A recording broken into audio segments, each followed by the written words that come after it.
Friends, मैं लोकेश कुमार आप सभी का हार्मोनिक फिजिक्स क्लासेस में स्वागत करता हूं। आज इस वीडियो लेक्चर में हम गेट 2020 के क्वेश्चन सोल्व करेंगे जो कि क्वांटम मैकेनिक्स के क्वेश्चन होंगे। और क्वांटम मैकेनिक्स गेट में अप्रोक्सीमेट 15 से 17 नंबर की हमेशा आती है और बिल्कुल ही सिंपल सब्जेक्ट है। गेट क्वालिफाई करने के लिए क्वांटम मैकेनिक्स ब्रह्मास्त्र है। आप इसको तैयार कर लो, इसका मतलब आपका गेट 70% क्लियर होने के चांस हो गए। तो इस लेक्चर में आगे बढ़ते हैं और फर्स्ट क्वेश्चन इस प्रकार है।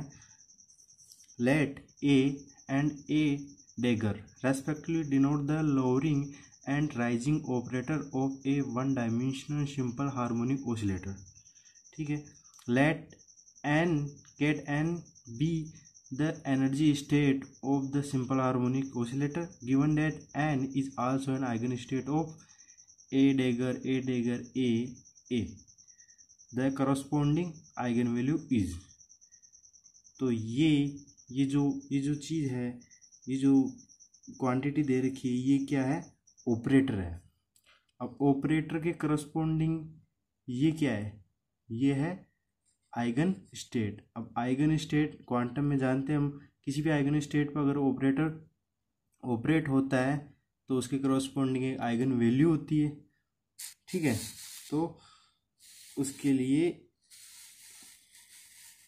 ये देखो मैंने लिखा है, कोई भी ऑपरेटर किसी स्टेट पे अप्लाई होता है तो उसकी करस्पॉन्डिंग ये आइगन वैल्यू होती है और ये जो स्टेट होती है वो आइगन स्टेट कहलाती है। यहाँ पे ए गिवन है लोअरिंग ऑपरेटर, ए डेगर राइजिंग ऑपरेटर है और एन एनर्जी आइगन स्टेट है। और ए डेगर लोअरिंग ऑपरेटर जब किसी स्टेट पे अप्लाई होता है तो वो ऐसे रिजल्ट देता है रूट एन और n-1, मतलब एक स्टेप नीचे ले जाता है। और जो राइजिंग ऑपरेटर है वो एक स्टेप बढ़ा देता है और वो इस प्रकार से ऑपरेट होता है रूट n+1 n+1। ठीक है, डेफिनेशन ये बता दी। एक ऑपरेटर साई पे ऑपरेट होगा तो ये आइगन स्टेट आएगी। अब ठीक है, ये ऑपरेटर दे रखा है और आइगन स्टेट दे रखी है तो इस पर ऑपरेट करवाते हैं।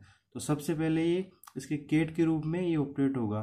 तो सबसे पहले ए जो कि लोअरिंग ऑपरेटर है उस पर ये ऑपरेट होगा। तो उसके लिए ये, और जो जैसा कि मैंने लिखा है ये लोअरिंग ऑपरेटर ऐसे ऑपरेट होता है, ये लिख दिया। ठीक है, और ये लिखने के बाद यहाँ पे लिख दिया और रूट एन ए कॉन्स्टेंट है, बाहर आ गया और n-1 ये स्टेट हो गई। फिर दूसरे नंबर पे ये लोअरिंग ऑपरेटर है जो फिर n-1 स्टेट पे अप्लाई होगा। और इसके बाद n-1 पर अप्लाई होने के बाद ये क्या देगा? n-1। तो यहाँ पे n की जगह n-1 आ जाएगा और यहाँ पे n की जगह n-1 आता है तो n-1 रूट में रह जाएगा और n-2 इसकी स्टेट हो जाएगी। फिर n-1 कॉन्स्टेंट है तो बाहर निकाल लिया। अब तीसरा जो ऑपरेटर में जो तीसरा पार्ट है ए डेगर है जो कि राइजिंग ऑपरेटर है, वो n-1 पे ऑपरेट होगा और n-1 पे इस प्रकार ऑपरेट होगा कि कोई भी राइजिंग ऑपरेटर है वो ऐसे रिजल्ट देता है, किसी भी स्टेट पे ऑपरेट होता है तो रूट n+1 का ये स्टेट n+1 स्टेप आगे हो जाती है। तो यहाँ पे n-2 है तो n की जगह यहाँ पे n-2 रख देंगे तो n-2+1 n-2+1, तो रिजल्ट क्या मिलेगा? रूट n-1 एक स्टेप ऊपर वापस ऊपर चली गई, स्टेट एक स्टेट वापस आ गई ऊपर। तो रूट n-1 दो हो गए तो n-1 हो गया। अब लास्ट बचा है ए डेगर n-1 जो कि लास्ट ऑपरेटर था अपना 4 में से।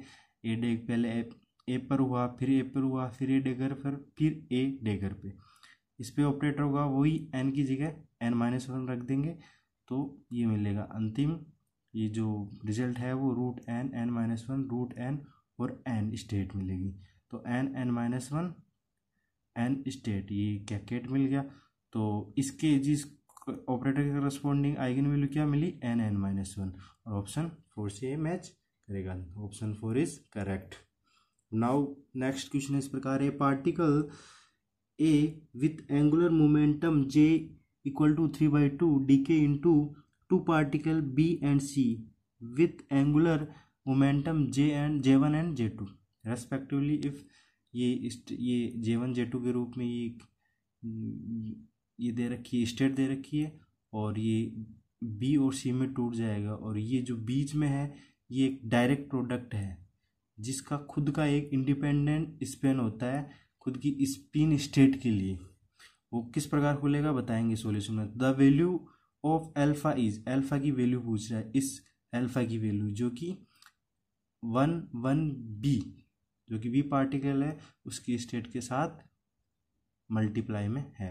ऑफ दिस क्वेश्चन, जो ऑपरेशन है वो डायरेक्ट प्रोडक्ट का है, और जैसे कि एक पार्टिकल के लिए J1 और M1 स्टेट है, दूसरे पार्टिकल के लिए J2 और M2 स्टेट है, तो इस प्रकार ऑपरेट होंगे J1 M1 J2 M2 equal to J1 M1 direct product J2 M2, then J1 J2 alpha J1, इसके लिए देखते हैं J1 J2 equal to alpha J1 dash J2 dash B direct product J1 double dash C. ठीक है, J1 की value क्या होगी, J1 dash और J1 डबल डैश के रूप में, और J2 की वैल्यू क्या होगी J2 डैश और J2 डबल डैश के रूप में। तो इसमें यहाँ पे देखते हैं 1 + 3/2 1 + 3/2 3/2 3/2। ठीक है, तो इसके लिए यहाँ दोनों इक्वल है, तो यहाँ पे अल्फा की वैल्यू 1 होनी चाहिए। Then answer will be alpha equal to 1। Now come on question 3, consider the Hamiltonian H equal to H0 + H dash. यहाँ पे H है टोटल हैमिल्टोनियन, H0 है अनपर्टर्ब्ड हैमिल्टोनियन, H डैश है पर्टर्ब्ड हैमिल्टोनियन। H0 की value दे रखी है matrix, and H0 time independent perturbation दे रखा है, और H डैश ये पर्टर्बेशन है where K is greater than 0 if the maximum energy value of H equal to 3 electron volt corresponding to equal to 2 electron volt the value of K। ठीक है, तो यहाँ पे मैक्सिमम वैल्यू 3 इलेक्ट्रॉन वोल्ट दे रखी है, और energy की value भी ही दे रखी है 2 इलेक्ट्रॉन वोल्ट। तो इसके लिए आइगन एनर्जी वैल्यू निकालनी होगी। तो टोटल हैमिल्टोनियन क्या है, दोनों को ऐड कर देंगे, epsilon 0 0 0 epsilon 0 0 0 epsilon plus 0 K 0 K 0 0 K 0 K 0 0 K 0 equal to E K 0 K E K 0 K E। ठीक है, अब आइगन वैल्यू के लिए क्या करते हैं, H माइनस आई लेमडा का डिटरमिनेंट ले लेंगे। ठीक है, तो इस प्रकार से ये हो जाएगा और ये मैट्रिक्स बनेगा, और इस मैट्रिक्स का डिटरमिनेंट लेंगे तो अपने पास E minus lambda equal to 0 और E माइनस लेमडा का स्क्वायर माइनस 2K² इक्वेशन आएंगी। तो एक आइगन वैल्यू तो होगी lambda equal to E, and दूसरा इक्वेशन बना है E² plus lambda square minus 2E lambda minus E 2K² equal to 0, lambda square minus 2E lambda plus E minus 2K² equal to 0। ये equation है द्विघात equation. ठीक है, तो द्विघात इक्वेशन है, तो इसका सॉल्यूशन किस प्रकार से कर सकते हैं, Sridharacharya formula, lambda equal to B minus B plus minus B square minus 4AC 4AB। ए यहाँ पे इसका फैक्टर है और कोफिशिएंट है, और बी यहाँ पे लेमडा का कोफिशिएंट है, और सी ये है ही कांस्टेंट। देन ये करने के बाद लेमडा की वैल्यू मिलेगी equal to E plus minus √2K। ठीक है, और for maximum value of H, यहाँ मैक्सिमम वैल्यू क्या होगी, lambda equal to E plus √2K, क्योंकि एक वैल्यू अपने पास E है, दूसरी वैल्यू मिलेगी E प्लस √2K, और तीसरी मिलेगी E माइनस 2K। तो सबसे बड़ी क्या होगी E प्लस √2K। देन इसके लिए मैक्सिमम वैल्यू दे रखी है, लेमडा की वैल्यू या H की वैल्यू दे रखी है इक्वल टू 3 इलेक्ट्रॉन वोल्ट दे रखा है, और ये E की वैल्यू क्या है 2 इलेक्ट्रॉन वोल्ट दे रखी थी, ठीक है, तो 2 रख दिया, 2 उधर चला गया, तो K equal to 1/√2, then answer will be 0.707 electron volt.